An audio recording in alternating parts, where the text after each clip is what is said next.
Hello, everyone, and welcome. We'll give it about 2 minutes just to give time for people to get into the webinar here today with us.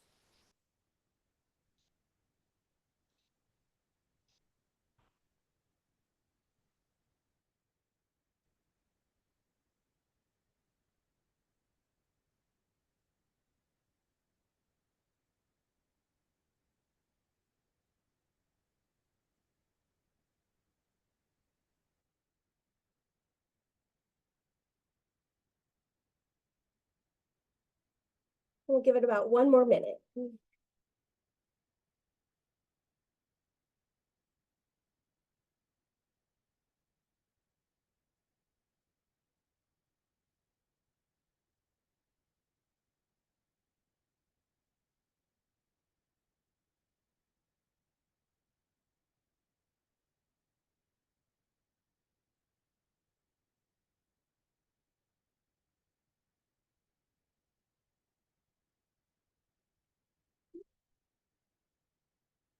All right. Well, again, welcome everyone, and thank you for joining in this afternoon's webinar, Top Tips for Sending Your Child Off to College. I am Jenny Tukeski, the Programming and Communications Manager here at the Better Business Bureau of Midwest Plains. We just wanted to let everybody know we are recording today's webinar, and later on we will send a follow-up email out to everyone with this for you, but then also some of the helpful websites and tips that we discuss here today. Our panel today, we have Kim Henry with Iowa Western Community College, Wesley Horon with Pinnacle Bank, and Paige Corton also with Pinnacle Bank. So Kim, if you just want to go ahead and start with introductions and just tell us a little bit about your background. Sure. Hello, everyone. I'm Kim Henry. I'm currently the Vice President of Student Services at Iowa Western Community College. I've been at the college for about 19 years in various roles in student services, with most of my experience coming from the student life, student development side. I've had lots of experience with a lot of the out of the classroom opportunities for students, so I feel I'm much well versed on that side as well as the academics. And then prior to that, I worked at University of Nebraska at Omaha as their leasing and marketing director on their South Campus. So on the Scott campus, worked with their housing facilities. Thank you. Paige, would you like to go next?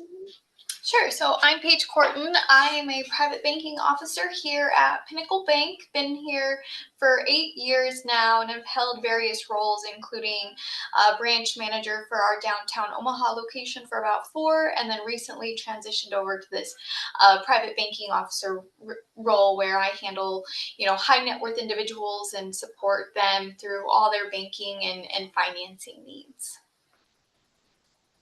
Thank you. And Wes? Yeah, I'm Wes Horan. I also work here at Pinnacle Bank. Right now, I'm a mortgage loan originator here in one of our Omaha locations, 132nd and Dodge.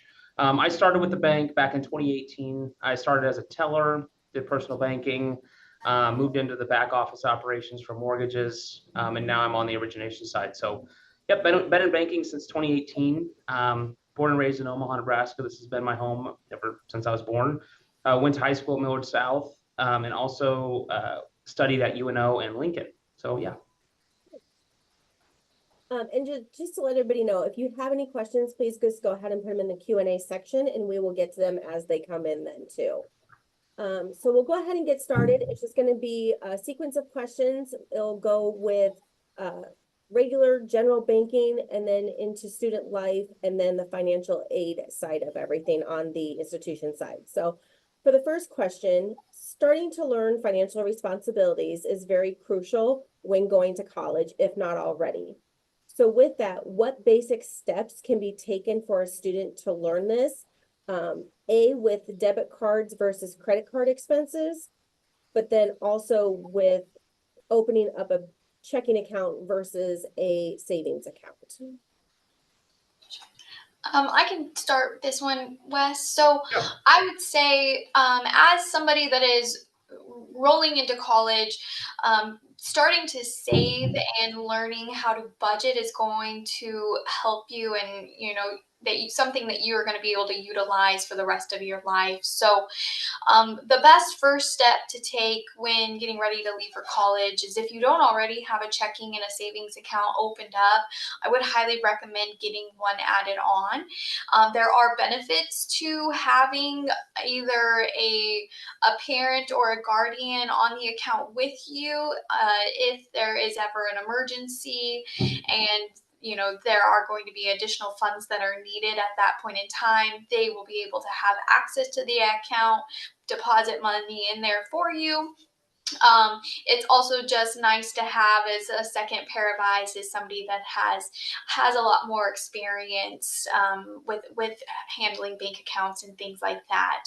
I would definitely recommend that you, if you do plan on doing that you have somebody that you really trust on the account, and know that the money that's going to be in there is going to be handled safely.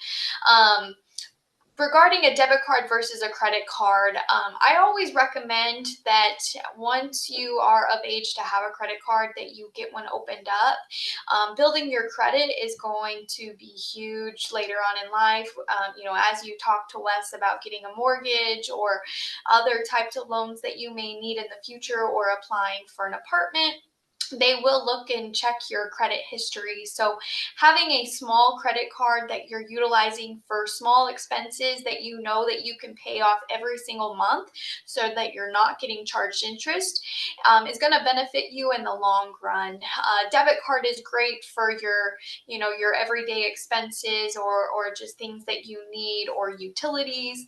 But if you were to put, a single subscription on a credit card that that you just have automatically paid off every single month, it's set up on auto pay, it's kind of a set it and forget it kind of thing, that'll just put you in a spot that's going to get you ahead in the future as you continue down the line with finishing up school and moving into your career.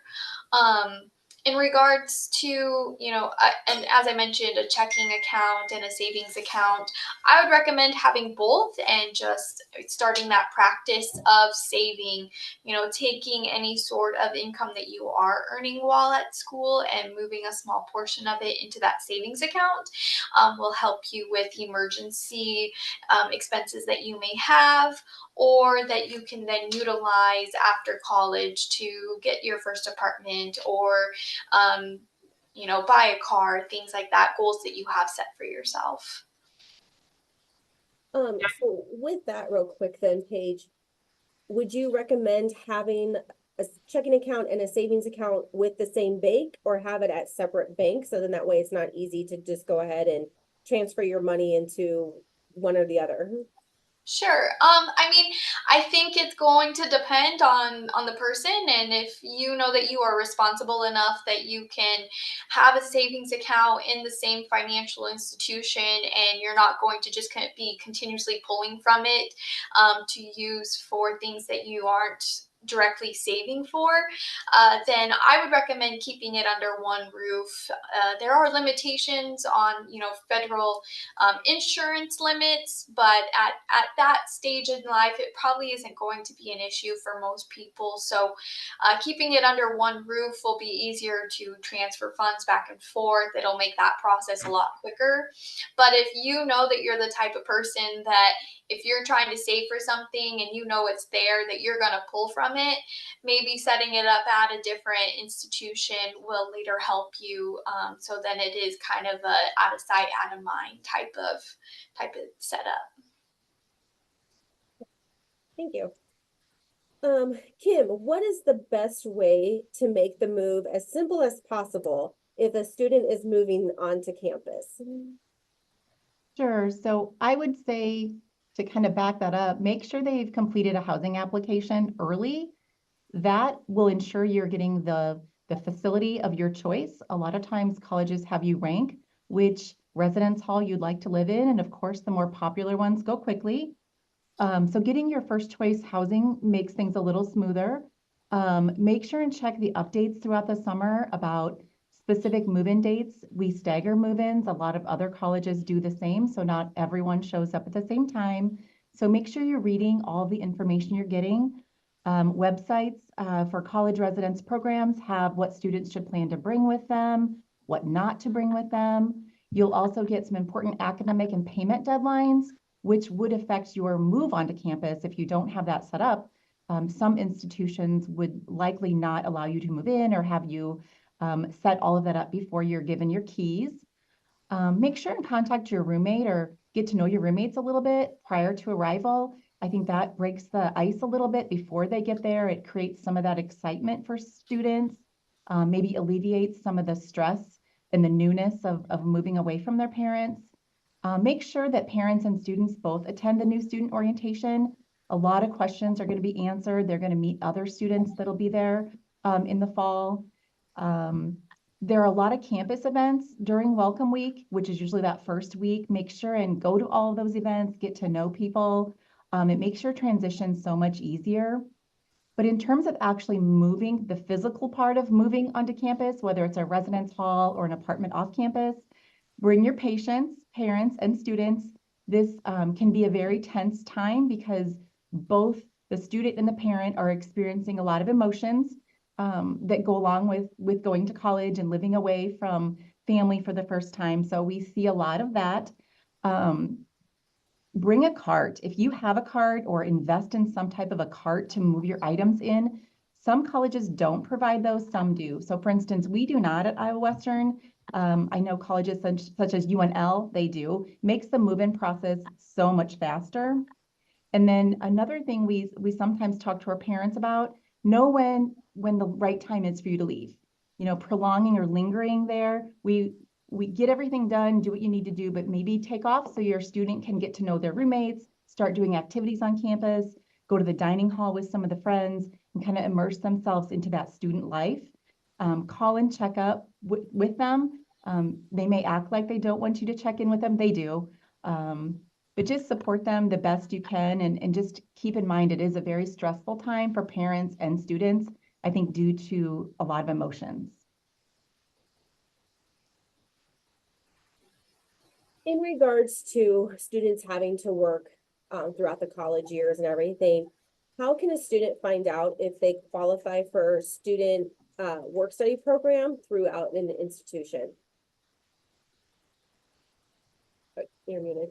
Sorry, what you're they would first need to do is make sure they have completed the FAFSA. So apply for the 2024-2025 FAFSA.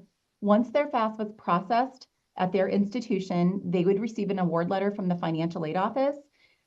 Institutions do that different across the board. It could be an email, it could be an actual letter via postal mail. It would tell them if they're eligible for work study and what that amount would be. And at this point, it is not too late for a student to complete a FAFSA for this year. They can still work on the FAFSAs into that first semester, just the semester cannot be over. So they can still apply for a FAFSA. We, of course, recommend getting that done early as possible, especially if they're looking for an on-campus position, whether it be a work study or a student worker, because the more desirable or popular jobs tend to get filled before classes even start. So we do have jobs posted on our website, and it will indicate if it's a work study job or a student worker job. And the only difference in those two is the funding source. Work study goes through their financial aid, student worker goes through our normal payroll. So I guess this could be for any of you. In regards to when someone is filling out a FAFSA form, what is all required and what are they looking at when a parent is filling one of those out? So they're going to need, they've just revamped the FAFSA. So they're going to need social security numbers. They're going to need their tax information. It'll lock into their tax information by just entering, it will pull up their taxes if they filed the previous year. So they're looking for income. They're looking for personal information for students. They have simplified it this year and have made it simpler, less questions, because FAFSA seems to be a barrier sometimes for a lot of families, because in the past they've been a little more difficult to complete. So while the changes were rolled out very slowly by the government this year, we think that they took their time and they made it much more user-friendly for the families. So when they're doing it, they need to have a lot of personal information, date of birth, social security numbers, income, tax information, and make sure you're typing in the correct information. We have a lot of FAFSAs that come through that are rejected because they make an error on their social security number, or it gets flagged as fraud because that error doesn't tie to their name. So it's just going to prolong them getting an award letter. There are a lot of companies out there, institutions that have FAFSA nights where families can bring all of that information with them and you can complete your FAFSA there. There are a lot of groups that will sit down and go over line by line and help you complete the FAFSA. We have different FAFSA nights here. I believe they've all passed already, but our financial aid officers will sit down and help our students complete if they have any problems or questions.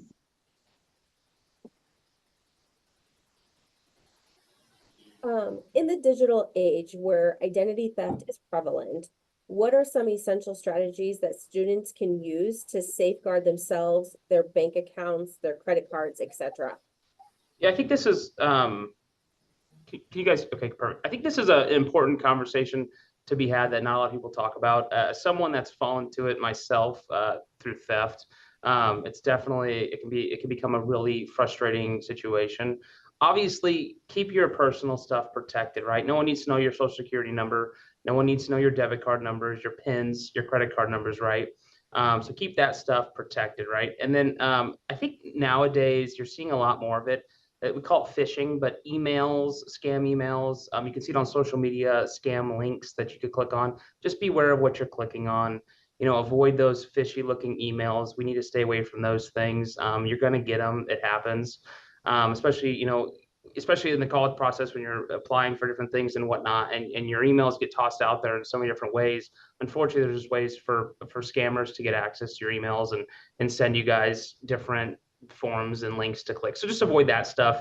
Obviously, keep your passwords protected and make sure, you know, all your passwords for your bank accounts, credit cards, even social media, stuff like that.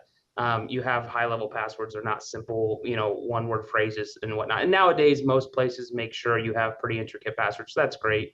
I recommend keeping all your social networks private. Personally, I don't think it's best to keep them public.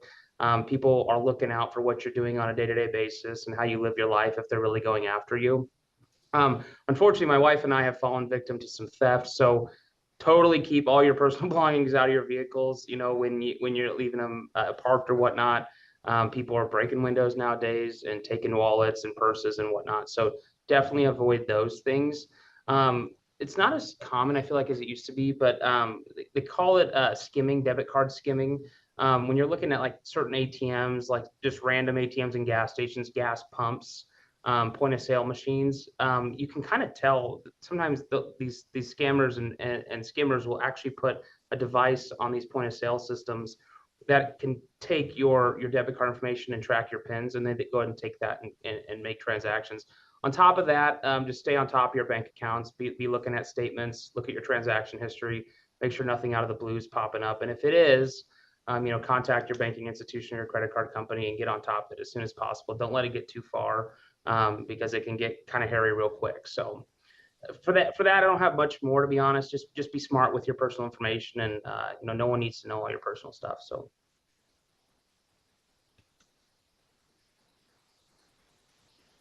So I know it always comes down to crunch time, Kim, for people to get everything together and where do I shop and where do I get this for my kids? What are some of the basic essentials that students should bring with them to school, and some of the things that they should just leave behind?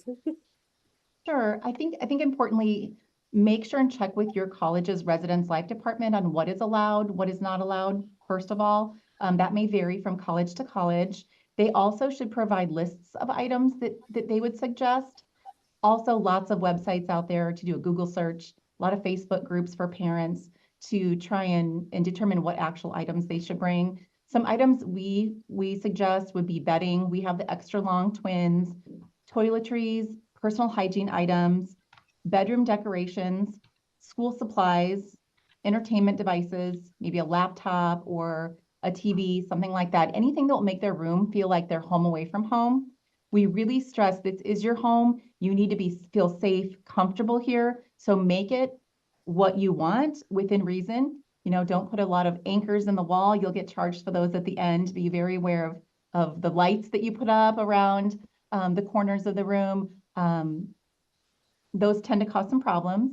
If you do have roommates, it's a good idea to chat maybe before moving in to see who's bringing bigger items. Maybe you have a larger common space and you don't need 4 couches or 4 TVs. So maybe check with them, and depending on the space that you're assigned to, you know, some dorms are apartment style, some are the traditional dorms, some are maybe a little bit with a common area and private bedrooms. So it kind of varies on what you're assigned to.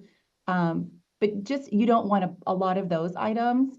Always check with housing again to verify what appliances are okay. It does vary by school. Some schools allow mini fridges, microwaves, some do not.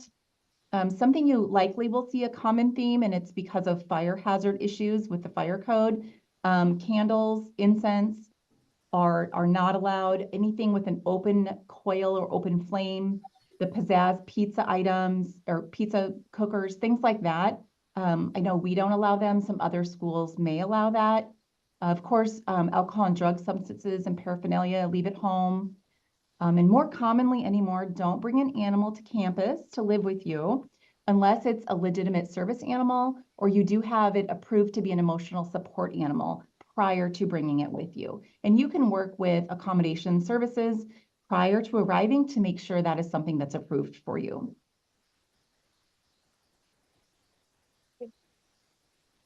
Are there additional loans or additional things that parents could do to help their kids with financial aid? And would you suggest parents filling out the paperwork or the student filling out the loans to be able to pay for school? I would probably suggest maybe they do that process together. Parents can apply for a Parent Plus loan to help a student if needed. And that application can be found on studentaid.gov. Free application again, and that's just a supplement to maybe applying for a few more loans. Again, these are loans, not grants, so they do need to be paid back. We do suggest that students first take out the loans and then see if there is a gap or more funds are needed, then the parent go ahead and apply for that plus loan. We do have parents who take advantage of that. However, our suggestion is never over borrow for something. Take out what you need because that all has to be paid back later on. The Parent Plus loan likely would be completed by the parent because it's going to be asking for just their information. But I think it's a good idea to have any additional loans that for gaps or funding such, have your student involved in that process so they understand this is a loan. I am going to have to pay it back after I'm done with school. So with that, with applying loans, I guess, Paige and Wes, what would you suggest in regards to, do people come into a financial institution to fill out the loans and the paperwork and apply? Or more and more common because of the digital world that we live in, how people do this online now? What would you suggest would be the best way? I guess if people have questions about the loan application, they're always welcome to stop into a branch and speak with a branch manager or a banker. And we'll be able to help walk them through maybe some of the application process or the documentation or information that they're looking for in those applications. I do know that there are only certain banks that do support student loans for education purposes. So not every institution will be able to support those types of loans and funding. So if that is something that you're looking for, are additional avenues for funding for college or different education, definitely do your research first to make sure that financial institution does offer that. So next question, students are now receiving or starting to receive those pre-approved credit card applications. In regards to that, what are your suggestions on what to look for when they do start applying for credit cards?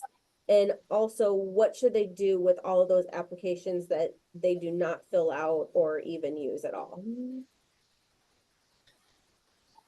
So I would like we discussed a little bit earlier, I would recommend sitting down with a parent or a trusted guardian and discussing the opportunity to have a single credit card opened up.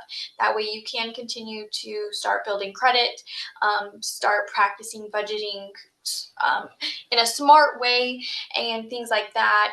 So, as you do receive those pre approvals in the mail, or if you're getting emails about it, do your research, find which credit card is going to make the most sense for you. There's some great options out there that can give you a lot of cash back. They have lower interest rates. There are even some providers that have student specific credit cards that may either give you certain incentives on the things that you buy, or will have a very short limit that you can utilize, but you can still continue to build your credit history that way. So you know, as you are going through that process, make sure that you are comparing which ones make sense for you. There's a lot out there that do not have annual fees, so I would highly recommend making sure that your credit card does not have an annual fee attached to it. There's no need to pay for that, especially as you're just building credit. And then anything that you are not interested in applying for, or you're receiving those applications in the mail, definitely make sure that you are shredding those or getting rid of them in a way that people are not able to steal those applications and fill them out and imitate you, as another form of fraud. So kind of to touch base on what Wes was talking about on the last topic is, as you are navigating, starting out finances and things like that, something that you need to do is make sure that you are checking on your credit report as well, to make sure that people are not applying for things in your name. So I always recommend, you are able to receive a free credit report once a year. So at the minimum, you should be at least checking that. And you can always go on to any of the credit bureau websites to get a link to check your credit at that point in time and make sure that everything looks okay. Perfect, thank you. What is the best way for students to get involved, Kim, outside of the classroom setting and not just sitting in their rooms, or also if it's like Iowa Western or UNO where it's close to home, of them just going home and sitting at home then? Sure. We really recommend students get active on campus and not sit in their dorm rooms. I think with technology, the last several years, that has become a little more difficult. They're used to interacting through technology. They're used to playing Xbox or PlayStation till all hours of the day and night by themselves. So we offer a lot of events, and most colleges do the same thing. Campus events, whether it's a social event, an educational event. Some things we do would be a hypnotist. We'll have comedians on campus. We'll have a lot of groups on campus that perform for our students. And that's free for all housing students and all campus students. Housing will have specific events that might be a little more intimate, smaller, by floor or by wing, however they're set up. Joining a club or organization or interest group will really help students kind of find their niche on campus. So say they're involved in, gosh, we have so many different ones. We have a video gaming group. We used to have a Dungeons and Dragons group. The students kind of find friends who have like interests and develop a lot of good friendships. We really encourage students to go to our wellness center and get some exercise, get out, get some fresh air. We have bikes they can check out, ride a bike down one of our paths out here. There's so many different things to do that really all students can enjoy and find what they like and meet other students. We even do speed friending, which is similar to the speed dating concept, but we do speed friending the first week of school, and our students absolutely love that. They tend to meet students that they wouldn't run into. Maybe they're not in the same dorm, they're not in the same classes. So that tends to work. And just kind of have an open mind when meeting new groups of students or new friends on campus. They might not be from where you're at or do what you do, but they could end up being a great friend and teach you a lot down the road. certain colleges, we have a monthly campus life newsletter with all of our information about getting involved. We have bulletin boards and monitors on campus. A lot of departments have social media, so our students really find out what's going on through social media avenues, and then we remind them what's going on. Joining an intramural or something like a pep marching band or other musical programs, even if it's not your major, it can get you involved with some friends and programs that could offer you maybe a scholarship. So, student employment is also another way to network with other students and campus professionals while earning money. I can't tell you how many job references I've done over the years from some of our student workers that I've gotten to know pretty well, that maybe they've graduated college or they've moved on and they need a reference, and they use us for that. And we love having student workers. We kind of keep our finger on the pulse that way. Another thing is to check out the city's visitor website for information, maybe on local theater performances, concerts, sporting events, festivals. A lot of businesses offer discounts to students as long as you show them your student ID. So movie theaters are like that, some food places, haircut places. So a lot of these events can be very cost friendly with a student ID as well. But I can't stress enough, getting involved on campus is so important to their overall success being a college student. This is kind of like a two-part question, I guess, for you. If a student loses their financial aid throughout the year and they fall in hard times, how can they go about still going to school but being able to pay for college as well? Well, that can be a little bit difficult.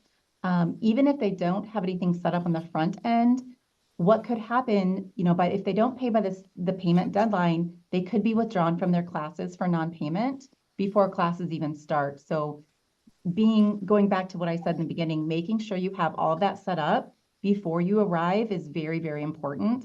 If a student loses their financial aid or doesn't have enough to cover their balance, there are options to seek private student loans. Banks, different organizations offer this. I would make an appointment with your financial aid director and talk about maybe payment plans or different options for students. Maybe there's some scholarship opportunities that they didn't look into. There are other options, but it's a little more difficult to pay for college if you do lose financial aid. That's another reason to make sure you stay up on your studies and don't drop below. Usually colleges, it's a 2.0, because then you can either be on financial aid probation or termination and then lose financial aid altogether, and which makes it difficult to stay in college and be successful. So one of the other two may speak to private student loans at a bank. We don't do a lot with that. We suggest that, but we have no services really that offer that. So if either of you two have anything additional to add, maybe? I don't, like Paige said it earlier, I don't know if it's I don't think there's a lot of banks that do student loans through their banks. They're out there. We're not one of them. Some of the large banks will have that opportunity for you. I know that, I even use Sallie Mae, one of the private lenders, but like Kim said, there is options out there for private student loans not done through the government. So you just kind of got to do your research and find the one that might fit you and give you the best bang for your buck too. So. What are some useful and safe apps out there that people can use to budget financially? So you always hear about like NerdWallet lately. Any other additional tools that you guys would suggest for students to be able to budget? Yeah, there's a ton out there. I think there's a bunch nowadays. So for one, make sure you find a legitimate one that's reputable and has the reviews and the downloads and whatnot, because usually they want you to set it and link it directly to your bank account. And so when you set it up to your checking account, it'll track your transactions, it'll categorize your transactions, and you kind of set your limits and set your numbers based on how you want to budget. So there's a ton out there. I know of Rocket Money, Honeydew, Empower, Good Budget, NerdWallet, like she said. I'm a little old fashioned. I actually just use Google Sheets for my budgeting, or Microsoft Excel. And there's templates out there for both Excel and Google Sheets that you can also use, that are already built out for you, so you don't have to do any of the coding. But yeah, there's so many out there. Just be careful with the ones you're picking. Like I said, tons of apps. Rocket Money's super reputable. NerdWallet's one of the big ones. Everlance I've heard of. I've used Rocket Money myself, but again, I went back to the old style and just used Google Sheets. But yeah, I think there's a ton out there. Paige, do you have any more that come off the top of your head? Yeah, there's two that I know of more commonly is YNAB, which stands for You Need a Budget, and then Monarch, which is also very similar to YNAB, but those are free to utilize and very reputable sources. But just to kind of compound on what Wes said, you just make sure that you are doing your research first and making sure that whatever you are utilizing, if it is an application to do your budgeting, that it is safe and that they have the network to ensure that your banking information is secure and that information is not going to get leaked anywhere. There are definitely apps out there that do not require you to upload your bank information, so that might even be a better option to just keep it out of there altogether. I guess also then on top of that with like the apps, if you have to pay for one, do you suggest that or just stay with the free ones? Yeah, I mean, if you could find a free one that you like, I would just stick with the free ones. Being in college and you might not be working and whatnot, try to save as much money as you can. If the free ones work and you can make it work, great. And honestly, the cost of some of the ones that do cost money, they're fairly low. I mean, the highest I've ever seen, I think, is around $50 a year. So they're not too bad if you're paying for them. But again, if you can find a free one that you like, then I would just stick to that. Are there any specific sites for students to consider using when they're looking to purchase school items, books especially, any other additional items that they would need for school throughout the year? Yeah, we encourage our students to purchase their books through our college store to ensure they have the correct edition or the correct codes connected to any software, because those codes are specific to our college. A lot of places, including Iowa Western, we've gone to, it's called Bibliu, where it's an app that students go to get their textbooks. And, sometimes they're included in the course fees. It just depends on the courses, depends on the college. But I do see ebooks, things like that, moving towards that. I think the days of having the large college bookstores and getting a used copy or a new one is kind of going away. A lot of students still go on to, if they have to get an actual physical book, there's certain websites. Amazon is probably the most popular, entering all the correct information with the codes associated with your class and ordering them that way. We see a lot of that. Watch popular stores for late July, early August for back to school sales. You can't turn the TV on right now without getting a back to school ad or a dorm buy. The popular sites such as Amazon Prime Days are yesterday and today. We've heard a lot of talk about waiting for these last 2 days to order their items. Walmart, Target, of course, are very popular places for back to school to get dorm items and such. Online, I think people who like to shop online, they have some online sites. I mentioned Amazon, but just kind of do your research, see what you'd like to have. We've heard a lot of students, especially out of state, the parents toss everything at the end of the year. They throw the bedding, everything away.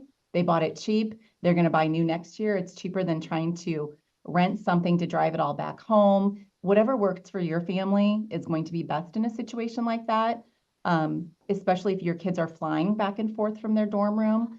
Maybe they have a friend that lives fairly local, or they can go in on some type of a storage unit while they're gone if they do live hours and hours away, so they don't have to purchase new items or worrying about going back and forth.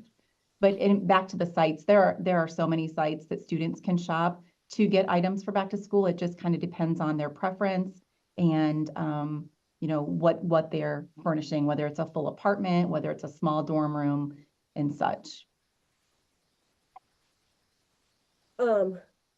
This could be for all three of you. To clarify the distinction between what a grant is versus what a loan is and when you're needing to pay that back.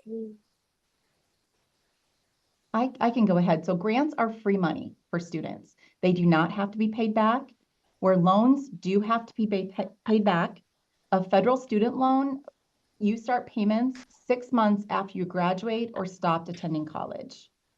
So grants, scholarships, those such things are free money. You don't have to pay back. There may be some stipulations, especially with a scholarship, where you get this scholarship every semester if you maintain a 3.5 GPA, if you remain, registered full time. Again, that's free, but loans all have to be paid back. So students and parents should borrow wisely is something I can't stress enough, because those 6 months do come very quickly and those loan payments come quickly for students.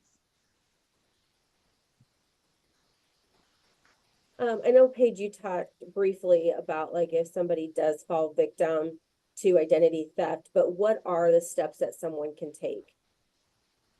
Yeah, so if somebody does fall victim to identity theft, or even just, their debit card has been taken over, things like that, the first thing that you should do is contact your financial institution and notify them.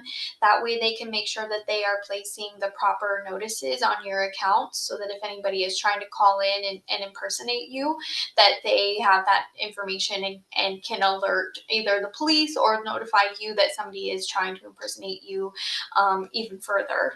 The next steps would be to ensure that you are checking your credit report and making sure that there have been no new requests for credit, that there aren't any active loans that are notated that you did not actually apply for. If it is something that is of concern, that it was your social security number and credit that has been taken, then there are also options to either freeze your credit score or put a complete block on it. That's done through the credit bureaus. They are required. The nice thing is that you can contact one credit bureau and notify them of the identity theft, and they are required by law to then notify the other credit bureaus of that situation, so that they make it pretty quick and simple for you. The biggest thing is that you do just need to make sure that you are keeping track of everything. It can become quite a tedious process on transferring everything over and updating all your account information, unfortunately.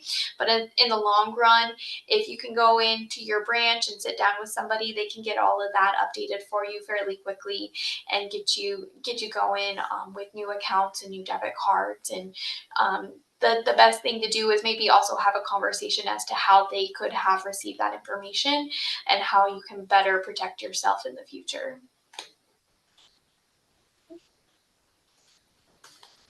What suggestions do you have for a student, but also the parent or the guardian, when someone is dealing with being homesick or coping with being away and adjusting to that? Sure, I'll start with students first. For students, just keep in mind, you're all kind of in the same position. It's not just you that maybe is homesick and missing family or your pets or your friends back home. So you're not the only one, and don't feel isolated. Familiarize yourself with the campus and the support resources that they offer. For instance, counseling is usually offered free. It's someone to talk to. Be intentional about making friends that you can lean on. Maybe it's your roommates, maybe it's the friends you met down the hall, maybe it's the friends on your intramural volleyball team, but lean on them, get into a good routine outside of the classroom. So don't just come back to your dorm room or apartment and sit there and be sad and lonely. That won't help you. Maybe exercise, play intramurals, join a club, get a part-time job. Don't be afraid to ask for help from anybody on campus, whether it's faculty or staff, whether it's our cafeteria workers, whether it's our bus drivers. Everyone on campus is here to help. Remember what your goals were when you went to school in the first place. Keep your goals in mind, what you need to do to accomplish those goals. Being homesick, establish a date when you know you can go home. Maybe you can't just drive home every weekend and you go home maybe 3 times a semester or once a semester. Set a date when you know you can go home. Maybe it's a specific weekend or a college break. And that you can kind of look for that. That gives you something to look forward to. With technology now, you can schedule calls with friends and family that aren't close or not on campus to keep in touch. Maybe you and your friends from high school every Wednesday at 7 o'clock, you get on a call and you can talk about what's going on in your life. That will help break up that homesickness. Again, set goals that you're excited about, and it doesn't just have to be about academics. It can be personal goals, anything that can help keep you focused on the importance of college and why you're here. You're here to get your education, to meet your goals. That would be best. Advice we give parents is to also familiarize themselves with our resources on campus, like the counseling office. Parents can call and make a referral for students or provide the students with the information on how to utilize that service. We have a lot of parents who call that say hey, we're worried about our son. He seems down when he calls us. He's isolated in his room. He's not going out. I don't want you to know we called. He would kill me if I called. Things like that. We hear that a lot. So we'll maybe have our resident assistant go in, knock on the door, maybe pay a little special attention to him in that form of referral. The RA maybe can give him a referral to our counseling office. We have them talk about why they wanted to attend college in the first place, remind them of their goals when they're feeling down, encourage them to get involved in activities outside of the classroom, and offer them support probably is the most important. Tell them you're proud of them. College isn't easy. Offer the support and love that you can and kind of keep in touch with them. Those are kind of some areas of advice. It's not easy when your child calls 5 hours away and is very lonely and wants to come home. So talk to us maybe before they get in their car and move all their items out and move home in the middle of the night. Maybe we can get them some support on campus and we can get them to finish the semester out. Do you recommend for like parents and for the student as well, like setting up like a certain time once a week or twice a week to check in just to see how they're doing and go from there? That can vary by family. Some students say they talk to their parents 4 or 5 times a day. Some talk to them once a week. Some talk to them every other month. I mean, it's surprising. It just kind of whatever works with the family. I think if you have a standing appointment or time to talk with your family and both sides are okay with that, I think that that's great. It gives that student something to look forward to every maybe time of day or week or how often it is. But being involved and encouraging them to get involved is very important. What are the main types of fraud that people are prone to fall victim to? Yeah, we touched on this a little bit earlier. I think a couple things we didn't talk about. Imposter scams are popular. If your best friend from 3rd grade reaches out via some random Instagram account, it's probably not them. So avoid situations like that. I think that's really common. Of course, all the suspicious links, the phishing emails, online shopping. Make sure you're shopping from a reputable source. Don't be on some random website you never heard of. Checks are you don't see a lot of checks, and you probably won't in college, but checks are still a really common thing. Fake checks and accepting those. Prizes and sweepstakes. If there's a link out there telling you that you just won $10,000, it's probably not real. So just avoid those things. Use common sense. Be smart. Keep your stuff private. But yeah, I think imposter scams are huge right now. Sometimes you run into romance scams, is what we call it. But you find someone you're dating online that you've never met in person, and they start asking for money and stuff. Usually that gets a little hairy, and we see that here at the bank here and there. But yeah, again, we touched on a lot of them, but just be smart, use common sense, and avoid the weird things. But Paige, do you have anything more to add on that? I think something that we have started to see a larger trend of lately as well is job scams. And you'll have a LinkedIn post for a job that's completely remote. You might even submit the application and they're not even going to ask you to do a job interview. You maybe never even speak with somebody over Zoom or in person. Just be wary of those. We have had people fall victim to those as well, that they tell them they're going to become a secret shopper for them. They're going to send them a stipend to go and spend money, and then they just need to go buy a bunch of gift cards with that money and then take and give it back to the job, and then they go and disperse it out as they see fit. And then at the end of the day, it's you that's the one stuck having to pay for that, as that stipend that they gave you was fake. So that's something that I think, as students are looking for a little extra cash or things to do on the side, make sure that you are being wary about the legitimacy of jobs and other opportunities out there. And I just want to point on that as well. Resume building scam is another big one that we see here at the Bureau, especially for students coming out of college and getting their first job of, hey, we'll help you build your resume and you're paying for it. And then you're getting scammed that way as well, with all of your information being given to them. So just another thing to look out for. Mm-hmm. Okay, so last question then, for you, Kim. When parents are moving their students into housing, what are some of the things that can make the transition easier, and things that they can discuss with their child before getting to the school and the move-in day? Sure. I think talking with your student about your expectations is very important before they get there. Your expectations of grades you expect them to get, your expectations of behaviors that they're demonstrating, living on their own for the first time. I think going over expectations is very important. Your students should likely already know them, but we do recommend that. I think reminding yourself, parents, that moving out is an important part of them stepping into adulthood. You've prepared them to get to this time.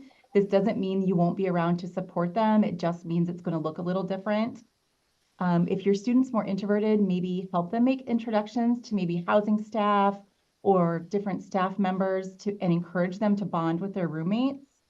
Maybe hype up your student, to build confidence that if they're not super excited about living on their own, give them the confidence that you can live on housing. You're going to so enjoy this experience. College is the best time of your life. Some students, you don't have to tell them that. They already know and they're going to make the most of it. But some of those introverted students, they're the ones that maybe fall through the cracks, and they're hard to identify. They go to their room, they sit, they become very isolated and lonely, and that's not good for their mental health. So just making sure that they're getting out there and they're not just sitting all by themselves all the time is very important, but encouraging them to make the most of this experience, expectations, and kind of go from there. But again, I think I mentioned it earlier, I've done this a long time, and it's a very emotional experience dropping your kids off to college, especially if you're from a great distance away. And it's very hard for both sides of this. And we see a lot of conflict during this time, from both sides of the families, the parents and the students. So just kind of remind yourself to give yourself and your child some grace, that it's a difficult transition for both of you, whether they're demonstrating that or not. They are struggling a little bit. They know you're going to leave and they're on their own. So while it's a difficult transition, being prepared, having conversations early on before the drive to the college is something that we would recommend. Perfect. Thank you. Well, thank you everyone for joining us today. We hope that this is a little helpful for you of sending your child off to school for the first time. And a special thank you to all of you guys for joining us and answering all these questions that we've had today. Again, I am Jenny and the Programming Communications Manager here. I will be sending out the information for everyone, as well as all of our contact information and some of the links that were discussed today for you to go ahead and reference and use as well for you. Also, there will be a link to a survey for you to go ahead and fill out. We ask for your feedback. We are always striving to do better, so please help us out with that. And if you have any ideas or events that you would like to see the Bureau put on, please let me know. I'd love to discuss that opportunity with you. And also just a reminder, just to check out our website, bbbinc.org, for all future events and programs. So thank you again, everyone. Have a wonderful evening and be safe. Bye. Thank you, Jenny. Thank you.